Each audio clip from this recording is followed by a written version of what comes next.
Hello friends, welcome back to Moon Magic Spirit. My name is Meg and today we are doing a tarot spread on how you are enough and how to unlock your potential.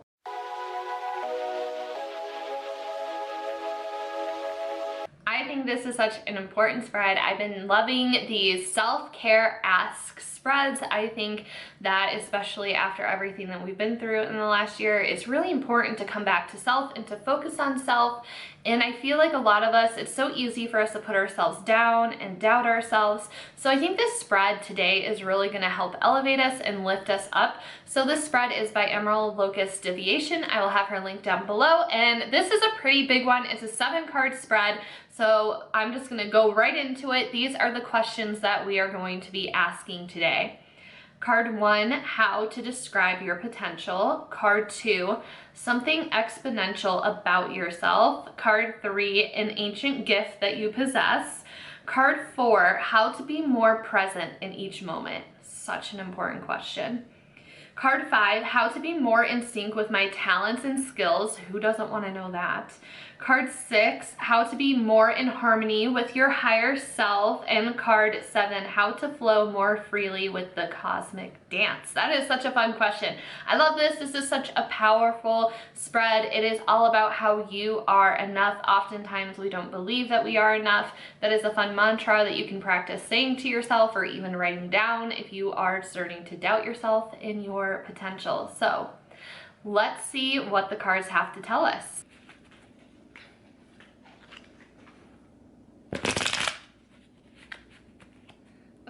A card to describe my potential, reverse lovers card, something exceptional about myself, 10 of Pentacles, nice giving energy. The third card, an ancient gift I possess, reverse 4 of Cups, how I can be more present, 3 of Cups. Let you get a good look at that card. How to be more in sync with talents and skills, Page of Wands. There's the wand energy. Haven't pulled a wand card in a while. How to be more in harmony with my higher self, Page of Pentacles. Now I'm pulling all these page cards. And lastly, how to flow more freely with the cosmic dance. And we have Ace of Pentacles. So this is a lot to unpack and put together. Very interesting spread. So let's get into what it all means. I always like to first see if any cards look like they're interacting with each other in this spread. So for me, what stands out is this bottom row. Here we have 3 friends that are gathering, holding their cups together. We have the Page of Wands facing away from them and looking not at the other page, but looking kind of in the same direction. And then we have the Page of Pentacles again looking up. And then we also have the Ace of Pentacles. So it looks like the 2 pages are looking towards the Ace, which is interesting because it's telling me while this card is important, I have like pen all over my hands, so don't mind me. While this card is important, it shouldn't be our direct main focus because we still need to focus on ourselves and our studies. So socializing is important, but not to let it fully consume us because then it can get in the way of what we're really trying to accomplish and get done here. What I find interesting about this spread is that we have all 4 elements and only 1 major arcana card. In our spread, we only have 2 reverse cards, the Lovers and the 6 of Cups, but when I show them, I'm just going to show them upright so it's easier to look at. This one I'm holding at a little bit of a distance because sometimes YouTube likes to flag the video for nudity whenever this card is shown. But for our first card, a card to describe your potential, the reverse Lovers. A lot of people see this as like a romantic relationship card with you and someone else. However, I see the Lovers card as a relationship card, as in like your relationship with yourself. And to me, this is all about self-love and respect. And once you unlock and tap into truly and genuinely loving yourself, loving your inner child, having that self-love, having that self-respect, you will be able to have your full potential. And this is also about being vulnerable, and establishing your belief system and being clear about what your beliefs and values are. And that all ties into the self-love and respect to me. So once you honor and accept who you are, you'll unlock your fullest potential. And I also like to take this card to take a minute to look at, evaluate the people around you that are in your life, or people that you know maybe from your past that aren't in your life anymore. And like, what do you like about those people? What don't you like about certain people? What do you admire in others? Because typically what you admire in other people is what you want for yourself. But the thing is what you admire in other people, you already have that strength and you already have those characteristics in you. You just don't see them for yourself. So you just need to do a little bit of digging and soul searching to unlock that. So if you love the confidence that someone else has, you have that confidence in you. You just haven't unlocked it yet. And another thing that I also like to look at with this is, what don't you like in other people? Because I feel like, yes, you can look at the good and focus on the good, but it's also important to focus on the shadow side and the shadow side of yourself. And that includes looking at things that you don't like. So if you have someone that was toxic in your life, if you have someone that you are thinking about cutting out of your life, why are you thinking about doing that? And also, are those qualities that you also have that you don't like about yourself? Because often when you're talking about somebody that's toxic, yes, they can truly be a toxic, bad person. And sometimes it is what it is. And like, you don't hold those same traits. But if you're somebody that's getting really annoyed at a friend, for example, that's just like always complaining and it seems like they never have anything positive to say, look at yourself. What are you projecting into the world? Are you also someone that just complains and dumps on people and doesn't have anything positive to say? Or is that a toxic trait that you have already recognized in yourself that you're looking at changing? And that's maybe why you're so bothered by this other person right now and why you don't really want much to do with them, because you recognize it's a trait about yourself that you don't like that you're willing to change. So it's about looking at the good in people and then also looking at the shadow side, seeing if you relate to it and seeing if it's something that you need to change as well. So once you go ahead and put that effort into the self-improvement, you'll be able to unlock your fullest potential. I know some cards, that was a little bit of a long one. Some cards have more simple to the point explanation. Other ones I like to really go in depth to the philosophy behind them. So the next card that we have is the 10 of Pentacles for something exceptional about yourself. And I love this card. It is such a good card to pull because this is another card where we can just examine the artistry about it. So 10 of Pentacles, 10 coins. Coins and pentacles represent material wealth in abundance. So there's 10 of them. There's a lot of coins in this picture. So we see a child in the photo, we see some animals, we see a couple, and then we see an older man in a very embellished robe that's sitting there looking out on all of his abundance and all of his wealth. It doesn't always have to be money that contributes to wealth.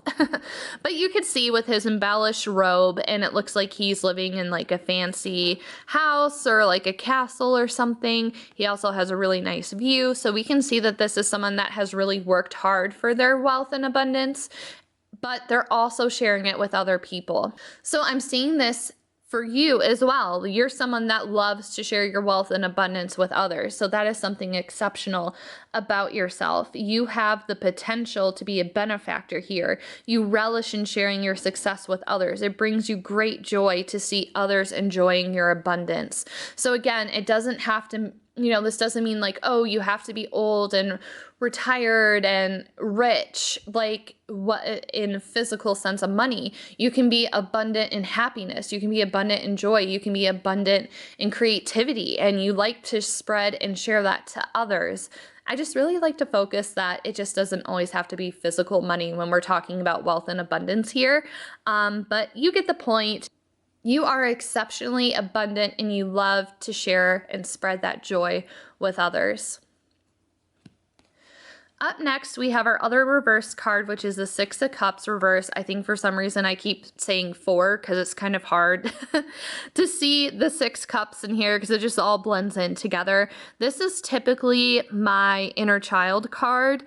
And about loving your inner child. So let's see how this is all going to play together into an ancient gift that you possess. Something that represents this card is seeing your past as a vessel of wisdom to be applied with good judgment in the present. So it's all about, again, I call it the inner child card because it's all about nourishing your inner child and digging deep into your past and healing your child wounds. So to me, I see this as the ability to make peace with the past, learn and grow from your mistakes. And once you're able to learn and grow from your mistakes, you're not going to have any emotional residue lingering. So you're able to heal past wounds and you can look back on your past calmly without fear of being drawn back into toxic or negative patterns or thoughts or emotions or feelings. So an ancient gift that you possess is being able to heal your past wounds and being able to look on your past without getting brought back into that moment, without getting brought back into that trauma. You can heal your past, look on it, reflect from it, learn from it, and you're not going to be emotionally tied down. Because sometimes when we look back at our childhood or any point in our past or even our traumas, it can be really easy to get sucked back into that moment and what was going through our heads and thoughts and feelings. And it can affect us, and those thoughts and a residue can linger. So your gift is that you're able to heal your past and look on it and learn from it and apply wisdom without having the emotional attachment to it. I hope that made sense. I feel like maybe I over-explained that. All right, so now on to the bottom row for a fourth card, How to Be More Present, 3 of Cups. This can also be seen as a gossip card. But not so much in this case. This is like a celebration card as well, like celebrating with your 3 close friends. So how to be more present. Call upon family and friends to support you. This card is very literal in the sense of put all your focus to what's in front of you. You can see that the 3 friends, they all have their arms intertwined. They're all very focused and present in the moment. They're all looking at each other. They're all living in the moment. And I feel like it's easier to say that today because when we're around people, it's hard to be fully present, especially with everything that has been happening. The older you get, the more you're just like, whoa, life is really stressful. So even if you don't have physical distractions, your mind can be a distraction in preventing you from being fully present. But also our phones are a distraction, right? How many times are you out to dinner or like out with friends and you look around and you see people on their phones not actually engaging with each other? You look over, you see people at the dinner table all on their phones, not talking. So that's what I mean when like this is a very literal card. There's not a lot to explain. You're just being encouraged to gather with your closest friends and family to have a good time, talk, laugh, share, and create together. Give and receive love, support, and compassion. Forget the day-to-day commitments and enjoy the quality time with your friends. That is how you can be more present. And also you can be more present with yourself because we also tend, I think to like linger and let our thoughts and the stress of what's going on in the world linger a little bit too much. So being fully present with yourself is just having quality time with yourself and a little bit of self-care. I was like, these explanations are going to be like 1 or 2 sentences because it's pretty like straightforward, but I feel like the cards are really wanting me to embellish with my responses. So now we have the 2 page cards. Page is a student. So we're going to keep that in mind while looking at the next 2 cards and our answers. So how to be more in sync with your talents and skills. Forever being a student is just something that to me is so obvious, especially with the Page of Wands. Wands is creative energy, swiftness. So it's just constantly learning, keeping yourself busy. Like you're not going to know what talents and skills you have until you give everything a try. ride to see what you can tap into. So again, you're just inclined to give anything and everything a go. You may have some creative restlessness, and then to unlock your full talent potential, it's advised that you work with a mentor because again, the page is in the student position. So if you find a talent or skill that you're really wanting to lean into, if you want to more master that talent and skill, outseek more learning resources and seeing if there's someone that you can connect with online that's been doing it a while that you can use as a mentor position. So I think that this is a really straightforward card on how to be more in sync with your talents and skills. And next, we have how to be more in harmony with your higher self. And we have the Ace of Pentacles. So again, we have that student, we have the Pentacles, which is a physical world, wealth, and abundance. And the message here is the open-minded novice can look at a situation with a fresh pair of eyes and get down to the essentials with confidence. So when this page appears, you're tapping into your ability to manifest. Allow your open mind to instinctively lead you. So when that ties into being more in harmony with your inner self, to me, manifesting makes sense because you're manifesting things in the astral plane, you're manifesting things in the physical sense, so that ties into the element of Pentacles. And when you're manifesting and you're going on this journey, you're also connecting to your higher self. So what is going to be the ultimate good for your highest self? So just manifesting things is a good way to connect to your highest self. And lastly, how to flow more freely with the cosmic dance. I pulled the Ace of Pentacles, and again, the physical world, wealth, abundance, manifesting. The Ace is like the start of a journey because it's a first card. So here you want to take small and steady steps and you'll accumulate magnificent results. So this card is encouraging you to manifest and realize your inner potential. Ties all back beautifully to the first card of unlocking your fullest potential. So encouraging you to manifest and realize your inner and full potential here. This is also going to symbolize holistic wealth, inner wealth with happiness, fulfillment, potential, and love. Abundance in all areas of your life. Feel blessed and deserving of everything that comes your way. And that is how you can flow more freely with the cosmic dance. That wraps it up for the I Am Enough spread. I feel like there is a lot of good messages in here and good reminders that I needed to hear, that you needed to hear. Which cards stood out to you the most? Was there more than one, or could you relate to the whole spread? Let me know your thoughts down below. And if there's any other themed spreads that you would like to see, let me know in the comments. I would love to hear from you. If this is a spread that you pull on yourself, also leave a comment with what cards you pulled. I would love to hear from you. Don't forget to subscribe if you aren't already. Give this a thumbs up if you enjoyed it. Don't forget to check out my description box to see where else you can connect with me. Thank you so much for taking the time out of your day to hang out with me. I really appreciate it, and I'll see you in the next one. Bye, everyone.